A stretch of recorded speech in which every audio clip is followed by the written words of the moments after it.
In this video, guys, I want to talk about what to do during a big market sell-off. Stay tuned. Hey traders, warm welcome to you. So, what to do on a heavy down day. So let's say you're a stock trader, you're an index trader. Now, if you're an index or futures trader, you're probably actively trading now. Now, you should have a basket of setups and strategies that you use on heavy down days because they don't come around very often, but when they do, they can be very, very lucrative if you're positioned for it. The thing that most traders do, man, that kills me, is they try to buy at lows. They're trying to buy, they're trying to buy, they're trying to buy now. Now and then you're going to get it, you're going to think you're a hero. But when it's a real brutal down day and it's a proper liquidity vacuum day, it's a proper liquidation day, it ain't bouncing, or the bounces need to be sold aggressively. And so have a plan of action.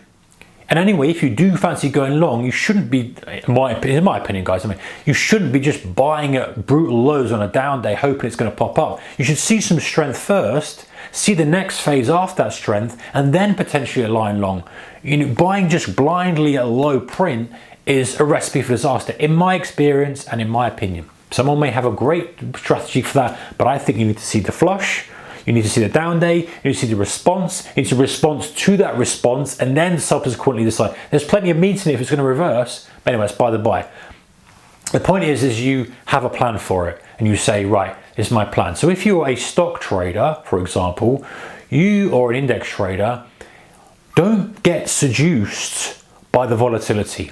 You know, volatility seduces us all as traders. It says, come here, look how beautiful this volatility is, how nice it is, how sexy it is, how much money you can make.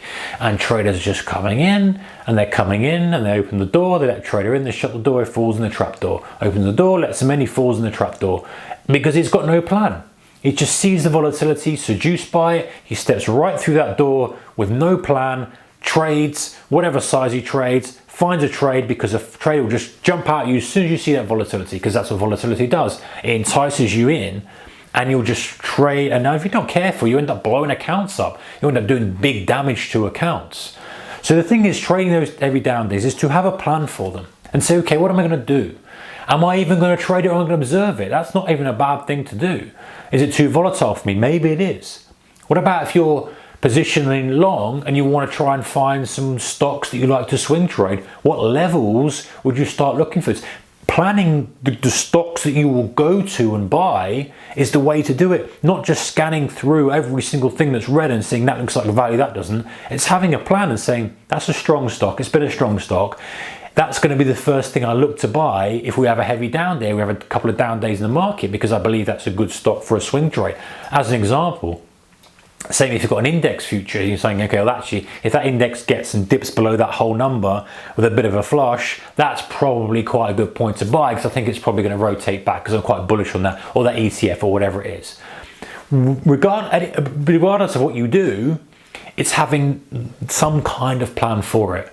And even if that's a broad plan, guys, because I promise you the majority of people are getting stuffed on these days. They just are, because the volatility has changed. The direction's one way, and not many people can trade it because, and why not? Because you don't see it that often. If you've been in the market for a long period of time, a couple of decades, you've seen lots of them, and they're not as frequent as other day types, but you've seen them, you know how they operate, and you've got a plan for them because, yes, you've been burnt, and you go, hey, I need to come up with a better plan of this, right? I need to start looking to get on the short side of this, or I need to start looking to buy stuff very specifically and not blindly. So you're aligning yourself one way or the other. It's like, okay, can I buy something at a good level, a flush level? These are my go-to things I want to buy. This is my time of day I'm looking to buy it. Or am I going to try to align myself with the short side? You know, you're not saying one's right or the other, but the point is planning it and being prepared for it. Because if you're in a firefight and you don't know what to do, you're just going to trade emotion. Oh, that looks like a bargain, I'll buy that. Oh, that's down 5%, I'll buy that. But you know, you've got to judge the situation. Maybe it's not done yet. Maybe there's more to come. Maybe you need to be shorting some of the stuff. You know, and shorting it when it's already down 300 points is probably the right thing to do, because sometimes, it depends on the conditions, but sometimes it's just getting warmed up. But so it's understanding and seeing this and saying to yourself, right, if I'm going to get active on this day, I need a plan of action. And so you aren't caught on the back foot. You know, preparation, guys, is everything in this game. If you aren't prepared for it, you frankly don't deserve to make any money. If you're not prepared for stuff, then how can you expect to beat people who are prepared? People who are prepared and put the effort in and say, I'm going to what I'm doing. Doesn't mean it's going to be right, but preparation, they're like, okay, I'm ready for this down day. I know what I'm going to do. I know I'm going to start looking for shorts at this time of day. I know I'm not going to even get involved in it, or I know I'm going to wait until this time of day and look for those strong stocks that I've got on my list. I know, and I'm ready. And if you think you're going to beat those guys, you're living in cuckoo land. It ain't going to work. You might do it one off, but it's not going to happen over time. Those guys are prepared to smash you every single time. So prepare yourself.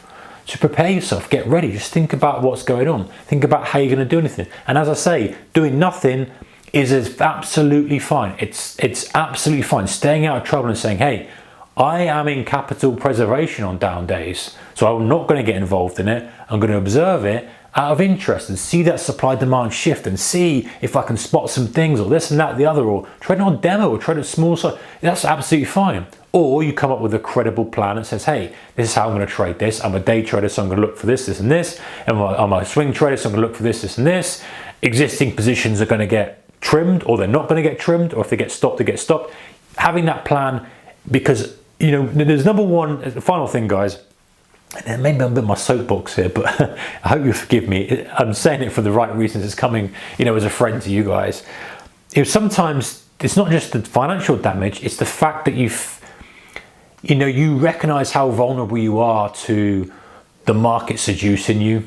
And that sometimes stings a bit. You're like, you thought you were a disciplined trader, but all of a sudden the market starts jiggling its butt, for want of a better word, and going volatile, and the volatility starts spiking, and there's loads of action, and you see loads of opportunity, and like ka-ching, ka-ching, ka-ching, and you just step into the fire without a plan, and you might lose money.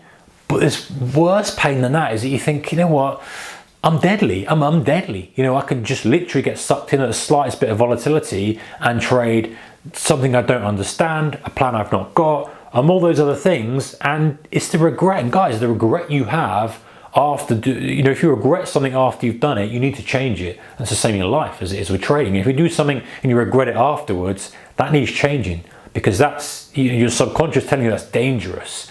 And people blow up on days like this. And you don't want you to blow up, guys. I want you to stay safe. I want you to progress. I want you to start to set the equity curve, go in the right direction, protect the equity curve when needed, push when the time's right, protect it, sit through drawdown, learn, weather the storm, become a better trader, work your way back. That's it. Not just this up, up, up, down, up, down, up, down, up, down, catastrophe, I'm out of the game, goodbye. Quite enjoyed it, but I got wiped out. That's not what I want for you guys. I want you guys to kind of be stable and have some stability in the growth, and understanding that the growth that starts there and the P&L is delayed. The growth, the work. Now the P&L starts to come up. Now I start to see some results.